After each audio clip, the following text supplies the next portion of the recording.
This year, instead of releasing an episodic numbered entry in the epic Skywalker story of Star Wars, Lucasfilm and Disney opted to go for a spin-off film, the first of many actually, detailing the Rebels' discovery and subsequent battle to get the Empire's Death Star plans. Rogue One, a Star Wars story, is easily one of the best Star Wars films, as well as the best science fiction films of 2016, and honestly the best sci-fi film in a very long time. Taking essentially a one-line sentence from A New Hope's opening crawl, Rogue One expands it and, thanks to Gareth Edwards' directing, adds its own style and substance, creating what is essentially a war film, something we haven't ever seen in the Star Wars universe, and boy does it work well with it.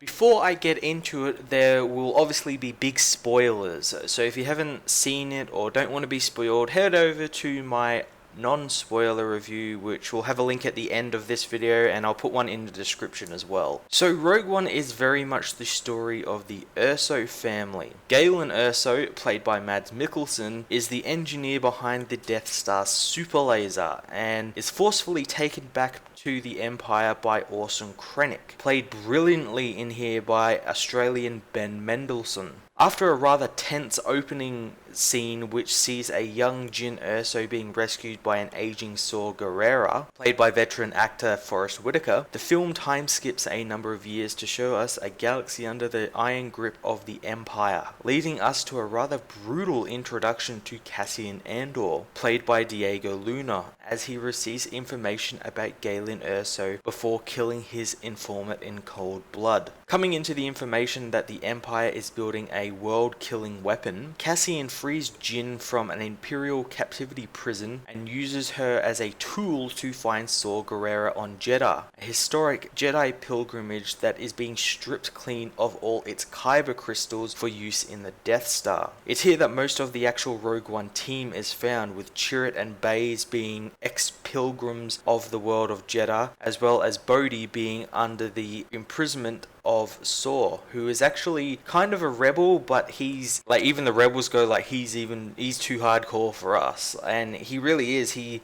kills anyone who is against him, rebel or Imperial. They launch this massive attack on the city before the Death Star actually blows up the city, and it's something to behold. It's really great. It's here we're really introduced to the character of Grand Moff Tarkin. We saw him a little bit before as the super laser was being implemented, but here is the scenes where he gets his time to shine. And originally in 1977 he was played by actor Peter Cushing, and he is amazingly recreated here by the use of a stand-in actor since Cushing passed away a number of years ago, makeup and CGI, and it looks incredible. The things they were able to do with this, I guess they were sort of able to do the same thing they did with Tony Stark in Civil War, but here they've really amped it up a lot. And there were actually times where I had to remind myself that it wasn't actually Cushing. The voice actor, the stand-in actor, everything they used for this character is absolutely incredible. And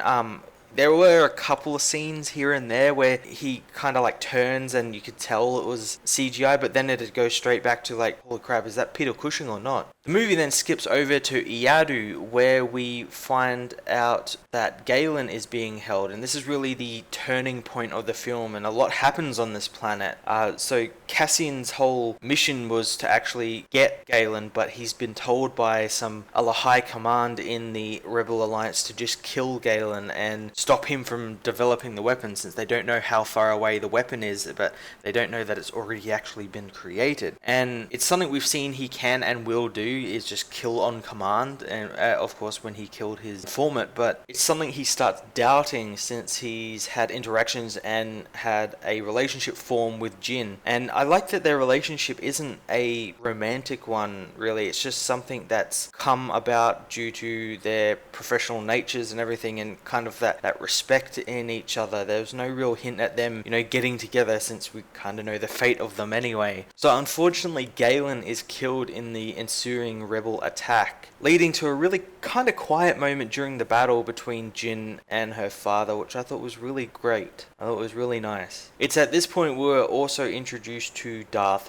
Vader, who again is voiced by James Earl Jones, who did him in all the films and the Rebels TV show. I'm not sure who the body double was. I think it was a bunch of different actors who played the body of Darth Vader. The costume looks amazing. It looks absolutely incredible. It's got the red lenses like they had in A New Hope and Rebels, and it looks absolutely amazing. And he's introduced in a really cool scene where we get to see Vader's castle, just something that was actually in the old expanded universe, except this time it's on a lava-like planet, and I doubt it's actually Mustafar since it's not really smoky or anything. It kind of looks like Sullust a little bit, like people would know Sullust from the Star Wars Battlefront games. But yeah, it looked really cool, and he's got this really great scene where he's in like this tank. You know, he doesn't have his costume or anything on, and then he gets revealed to Krennic, who's there to sort of have a bitch about Tarkin in a really great scene where he's pleading for an audience with Palpatine, and Vader kind of puts him in his place and tells him to bugger off. I thought that was a really great scene. After learning that the Death Star plans are on Scarif, a tropical world that the Empire uses as its construction archives, Jin and Cassian go against orders and launch a surprise attack on the planet with a group of ragtag rebels. This is where the real war film aspects come into play,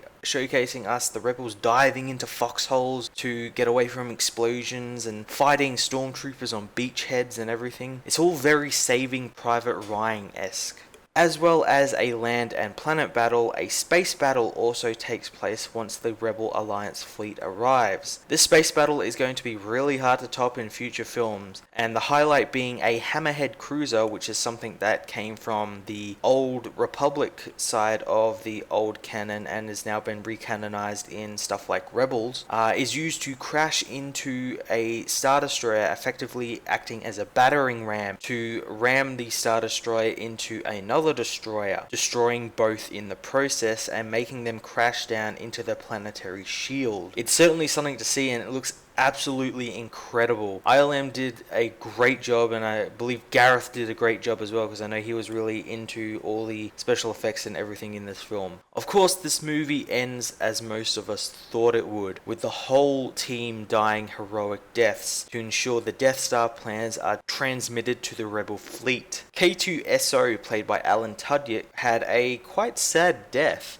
He was sort of holding off all these troopers as Jin and Cassian try to get the actual physical plans, and it was quite a great death, especially since I'd heard it described by people before I saw the film, and it kind of fell flat with me, but upon seeing it, it was a really great scene. He had this really great moment just before he died with Cassian saying thanks and everything, and it was really great. As did Donnie Yen and Yang Wen as Chirrut and Baze. They had a really great scene, a really great death scene, sort of together, but not really, where Baze sort of starts believing in the Force again, which I thought was really great, and it was a really nice scene. And Donnie Yen and Jiang Wen in this movie steal the show. They were great together. Chirrut and Baze were some of the highlighted characters in this film. They were so amazing. But probably the best scene was saved for right at the end of the film. As the plans are transmitted to the fleet, the Devastator, Darth Vader's flagship, arrives, crippling the Mon Calamari ship. This leads to probably the single greatest Darth Vader scene on film right now, as he cuts his way through scores of rebels to get the plans. But to no avail, as the plans are delivered to Princess Leia, who is aboard the Tantive 4. Again, Leia is created by a stand-in, makeup, and CGI. She doesn't look as good as Tarkin. I guess maybe it has something to do with like Tarkin being older and there's like wrinkles and everything, but doing a younger Carrie Fisher, it looked kind of weird. She was only on screen for literally 2 seconds, but it looked really weird. Again, this leads directly into A New Hope. Like, I'm talking directly. The Tantive 4 takes off into hyperspace, and you could literally cut these two movies together with it taken off into hyperspace and then arriving in that famous shot, the overhead shot with the Star Destroyer pursuing it and everything. It's really great. The story never feels rushed, and especially considering the fast-paced nature of the Galactic Civil War and everything in the film, all the characters feel properly fleshed out. And as I said before, there's definitely highlights like Donnie Yen and Jiang Wen and Alan Tudyk and everything. But you actually care for every one of these people. Every member of the Rogue One team gets their time to shine, with none left out. The story is still very much an Urso family affair, with them sort of acting as the central characters, but it never gets in the way of showcasing that this whole stealing the Death Star plans and helping the rebellion was an actual team effort. The massive set pieces are definitely something to behold, especially the last one, the Battle of Scarif, is absolutely amazing. It shows us the grittiness of war within the Star Wars universe, and it's not this sort of clean, sort of computerized thing that we saw in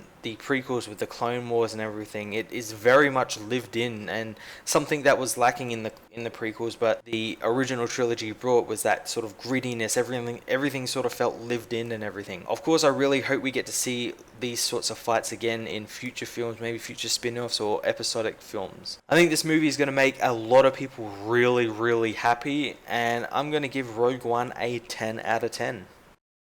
Hey everyone, thanks so much for watching my latest video, hope you enjoyed it. While you're here, why not check out another one of my reviews, like and subscribe my channel for more reviews and videos, and follow me on Twitter at Matt_FOS. Thanks guys, and I will see you all next time.